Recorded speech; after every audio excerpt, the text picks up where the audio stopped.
বুদবুদের ওসির বাড়িতে রেড ইডির আধিকারিকরা গিয়েছেন। কত টাকা পাওয়া গেল? কারি টাকা পাওয়া গেল, লক্ষ লক্ষ টাকা বস্তা নিয়ে যেত।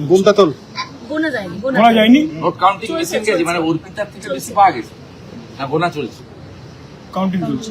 এরা সব স্টক করতো, 25 রেখে 75 পাঠিয়ে সব কালী ঘাটে গেছে।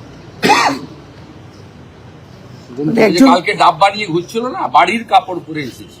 মানে একজন পুলিশের লোক ওসি হচ্ছে নাম মাত্র, এটা কিছু না। আসল বেনিফিশিয়ারির নাম হচ্ছে হাওয়াই চুক্তি। আচ্ছা, আরেকটা হচ্ছে যে আজকে সেলিম দাবি করেছেন যে কংগ্রেস এবং তৃণমূলের জোট হতে চলেছে, এরকমই একটা খবর আমাদের বইয়ে গেছে। মুসলিম ভোটের বিরাট একটা অংশ আমরা পাই না। ওই মুর্শিদাবাদে আর মালদাতে টুকটাক 2-4 লাখ ভোট কংগ্রেসকে দেয়, বাকি সবই তো দেয়। ওদের কারা ভোট দেয় সবাই জানে। কংগ্রেসের ভোট ব্যাংক হচ্ছে কিছু মুসলিম ভোট ব্যাংক, তৃণমূলের ভোট ব্যাংক হচ্ছে মুসলিম ভোট ব্যাংক। এখানে বিজেপির কোনো স্টেক নেই, we are not interested. BJP 46% vote নিয়ে, যেটা পূর্ব মেদিনীপুরে লোকসভায় আমরা পেয়েছি। গোটা রাজ্যে 46% ভোট নিয়ে ভারতীয় জনতা পার্টি একদম কমফোর্টেবল মেজরিটি নিয়ে আগামী দিনে সরকার তৈরি করবে, স্পষ্ট আমরা বলতে পারি।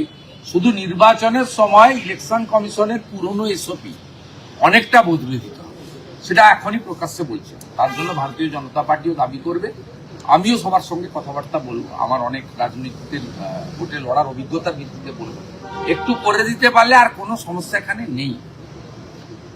হিউজ অ্যান্টি ইনকামবেন্সি আছে, সনাতনীদের মধ্যে হিউজ পোলারাইজেশন আছে। আদিবাসীরা ঐক্যবদ্ধভাবে এদের হারাতে চায়। পাহাড় থেকে চা বাগানের শ্রমিক থেকে শুরু করে উত্তরবঙ্গের লোক, সুন্দরবনের প্রান্তিক মানুষ, মৎস্যজীবী, তারা এদের বিরুদ্ধে। মহিলারা, বোন দিদি কন্যারা সুরক্ষা চায়।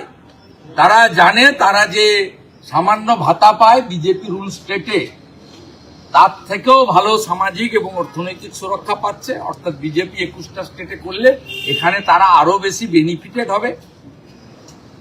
এখানকার মানুষ চায় বৃদ্ধ বাবা মাকে ভালো চিকিৎসা করাবো আয়ুষ্মান ভারতের কার্ড দিয়ে, 5 লক্ষ টাকা পর্যন্ত, যে কার্ড সিএমসি ভেলোরও নেবে, দেবী সেটির মণিপালও নেবে, ডক্টর রেড্ডির হায়দ্রাবাদও নেবে, শঙ্কর নেত্রালয় হায়দ্রাবাদও নেবে, মুম্বাই টাটা ক্যান্সার হসপিটাল নেবে, ভুবনেশ্বর থেকে দিল্লি, গৌহাটি থেকে শুরু করে মুম্বাই, সব এইমসে বা কল্যাণী এইমসেও যে কার্ড চলবে আয়ুষ্মান ভারত, এগুলো মানুষ চায়, এগুলো মমতা ব্যানার্জি দিতে পারে।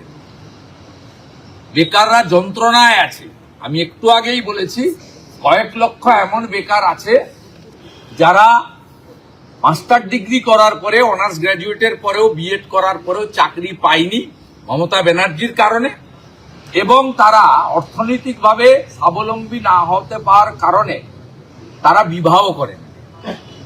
অর্থাৎ পশ্চিমবঙ্গের শিক্ষিত বেকারদের সর্বনাশ শুধু নয়, তাদের সংসার ধর্ম থেকেও বঞ্চিত করার কাজটা এই সরকার করেছে। তাই সবাই প্রস্তুত ইভিএম এর কাছে যাওয়ার জন্য। তাই এখানে তৃণমূল কংগ্রেসের ডেজ আর নাম্বার। বিধানসভা চলছে, মুখ্যমন্ত্রী দিল্লিতে ড্রামা করছেন। কালকে ড্রামা হয়েছে, আজকে দিল্লি পুলিশ মুখোশ খুলে দিয়েছে যে আমরা ভিতরে ঢুকিনি। পার্লামেন্ট চলছে, new Delhi highly sensitive zone. Paschimbanga সরকারের পক্ষ থেকে, পুলিশের পক্ষ থেকে অ্যাডিশনাল ফোর্স চাওয়া হয়েছিল, তাই অ্যাডিশনাল ফোর্স ডিপ্লয়েড করা হয়েছিল বঙ্গভবনের সামনে। আমি দাবি করছি রাজ্যের পুলিশ মন্ত্রী, মুখ্যমন্ত্রীকে, আপনার তো বঙ্গভবনের সিসিটিভি ছিল, দিল্লি পুলিশের জয়েন্ট সিপি মিথ্যাবাদী না আপনি মিথ্যাবাদী প্রমাণ করুন, সিসিটিভি প্রকাশ করে বলুন যে সার্চ হয়েছে। কালকে তো বড় বড় কথা বলেছিলেন, সার্চ করে বাড়িতে পড়া শাড়ি পরে আসতে পারলেন, টাইম পেলেন না, কিন্তু মাইক্রোফোনের সাউন্ড বক্সের ডাব্বা আর মাইক্রোফোনটা হাতে নিয়ে আসতে ভুলেননি। সব ড্রামাবাজি লোক জেনে নিয়েছে। আজকে এই ভাষণের ড্রামা হয়েছে, সন্ধ্যাবেলা চালিয়ে দিয়েছেন ইমপিচমেন্টের মানে জানেন? কত সংখ্যা লাগে জানেন? ইমপিচমেন্ট কিভাবে পাস করাতে হয় জানেন? কত এমপির ভোট লাগে জানেন? দুর্ভাগ্য 15 বছর মুখ্যমন্ত্রী 7 বারের এমপি ইমপিচমেন্টের পদ্ধতিই জানে না, সেই জন্য চটি চাটা সাংবাদিকদের দিয়ে খাইয়ে দিয়েছে, ব্রেকিং নিউজ দেখাচ্ছে। পদ্ধতিটা বলুন, টকশো বসান না, পদ্ধতিটা এক্সপার্ট যারা তাদেরকে নিয়ে বসুন, যারা পার্লামেন্টারি ডেমোক্রেসি জানে, রুল বুক জানে, যে বসুন না, উত্তর দিতে পারবেন না। গোটা মিথ্যাচার, পারসেপশন, ন্যারেটিভ তৈরি করে কাজ সকাল থেকে। এই কাজগুলো এক শ্রেণীর ইলেকট্রনিক্স মিডিয়াও করে, আর আইপ্যাকের এই লোকগুলো করে। আর যারা সাংবাদিকতা করেন অর্থ রোজগারের জন্য, মানে অবৈধ উপায়, এবং মুখ্যমন্ত্রীর চারদিকে ঘিরে থাকেন, মুখ্যমন্ত্রীর বাড়িতে উঠা বসা আছে, তাদের কাজ হচ্ছে এগুলো সূত্র বলে চালিয়ে দিয়ে গোটা পশ্চিমবঙ্গ জুড়ে মূল ইস্যু থেকে দৃষ্টি ঘুরিয়ে দিয়ে। আপনাদের কোন চ্যানেলেই মাধ্যমিকের আজকে প্রশ্নপত্র কেমন হয়েছে আলোচনা হচ্ছে না।